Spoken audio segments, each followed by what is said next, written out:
Thank you, Mr. President, distinguished members of the Council, Excellencies, ladies and gentlemen. Let me begin by offering my warmest greetings for the new year, 2010. I hope and trust that it will bring greater peace and serenity both in the public and private affairs of peoples and nations around the world.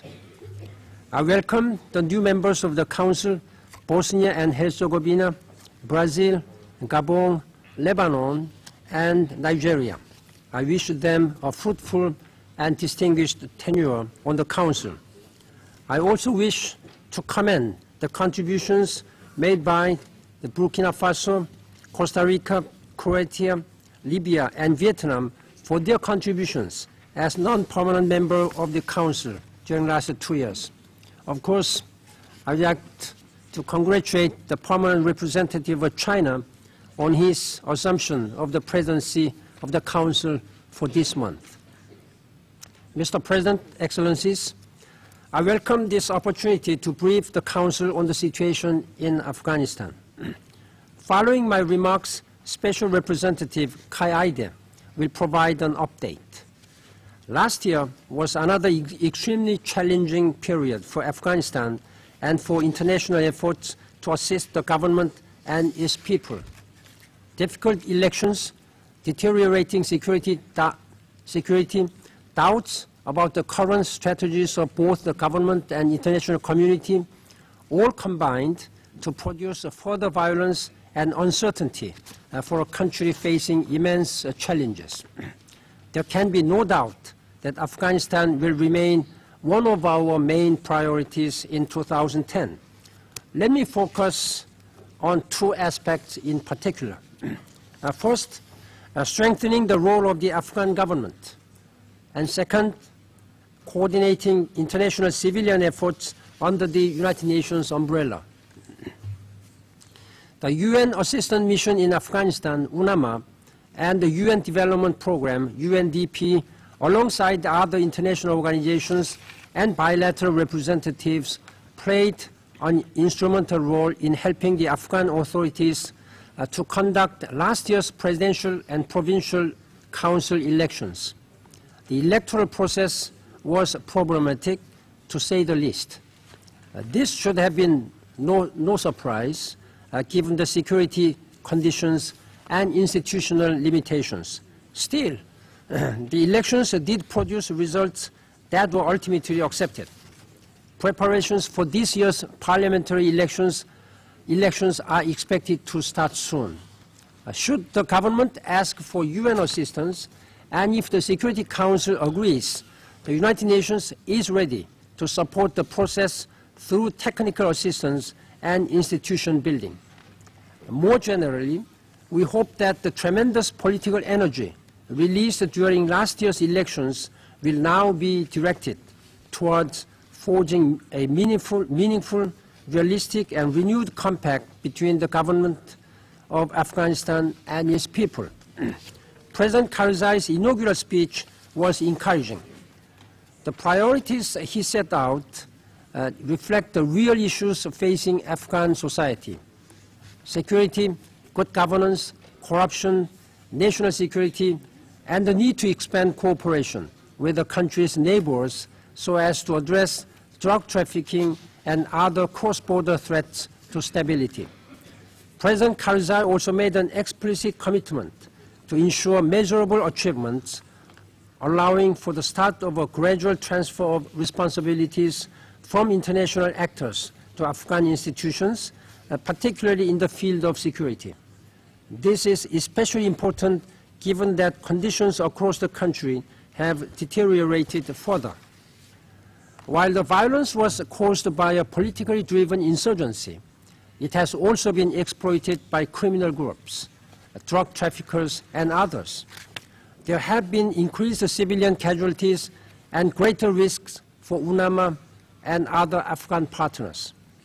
Efforts by the Taliban and insurgents to prevent people from participating in the electoral process has also destroyed social structures and traditional security mechanisms.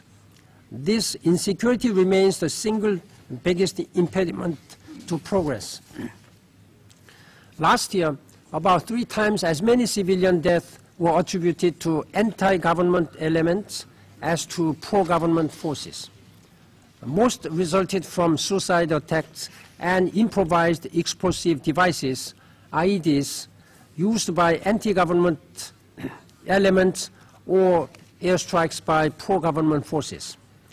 The vulnerability of civilians is a serious issue, with great implications for the standing of the government and its partners in steering the country towards stability and peace. I urge all parties to do their utmost to uphold international human rights and humanitarian law.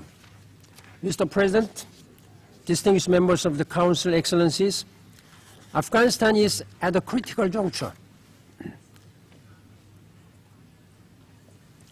All key players, Afghan and international, have drawn important lessons from controversial experiences and missed opportunities. I appeal to both the government of Afghanistan and the international community to make the best possible use of the next few months. The international community has reaffirmed its resolve to complete the task of erasing the terrorist threats. The sharpened strategies demonstrate a clear understanding that continued pursuit of the same policies will not lead to success. But if these strategies are to be implemented in an efficient and timely manner, the new Afghan government must fulfill its far-reaching pledges.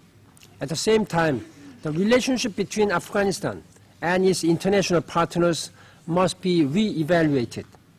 Well-prepared international conferences, both inside and outside Afghanistan, can help to ensure the sustainability of the international community's efforts. The forthcoming international conference in London on January 28th offers an important opportunity for fresh impetus, both to the international effort as well as that of the newly established government in Kabul to provide greater stability and support to the security and developmental needs of Afghanistan. While external assistance can help, it is for the Afghans to take ownership of these efforts through strong commitment and good governance. I appreciate the initiative taken by the leaders of United Kingdom, France, and Germany in convening this meeting. I also commend the important contribution made by the group of friends of Afghanistan. In this regard, I welcome the new approach by US President Obama that seeks an optimal balance between military and civilian efforts, and that would strengthen cooperation with the United Nations. It is clear that there is a need for broader and more effective civilian efforts, which will require much better international coordination. UNAMA is mandated to lead this coordination, and Special Representative Kai Eide has suggested exploring the viability of a dedicated civilian coordination structure in consultation with the Afghan government and international stakeholders. Ultimately, however, the main obstacle is not the lack of structures or even a shortage of resources, although both of these play a part. Rather, the main problem is a question of political will. Better coordination based on strong political willingness of donor countries and strong local efforts is key to resolving the current situation. We need strategies that meet the requirements of building sustainable institutions to deliver services to the Afghan people and to develop the Afghan economy.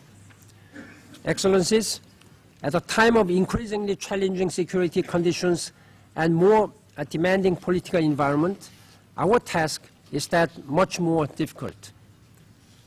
But if it is more arduous for us, imagine how it feels to the average Afghan. Despite the uncertainties, the United Nations remains firmly committed to supporting the men and women of Afghanistan to find the path of stability and peace. We are also committed to ensuring the safety and security of our local and international staff in this increasingly dangerous mission. Their courage, dedication, and often outright heroism are an inspiration to us all. At this moment, I wish to recall those who have paid for this service with their lives. We can expect more terror attacks, and I again ask for your full support to doing everything possible to ensure the well-being of the mission's personnel. Let me close with a word on Special Representative of Mr. Kai Eide. His intrepid spirit, strong determination, and selfless dedication have sustained the mission during these past critical months. His contribution will be remembered with gratitude both by this organization and the people of Afghanistan. Thank you very much, Mr. President.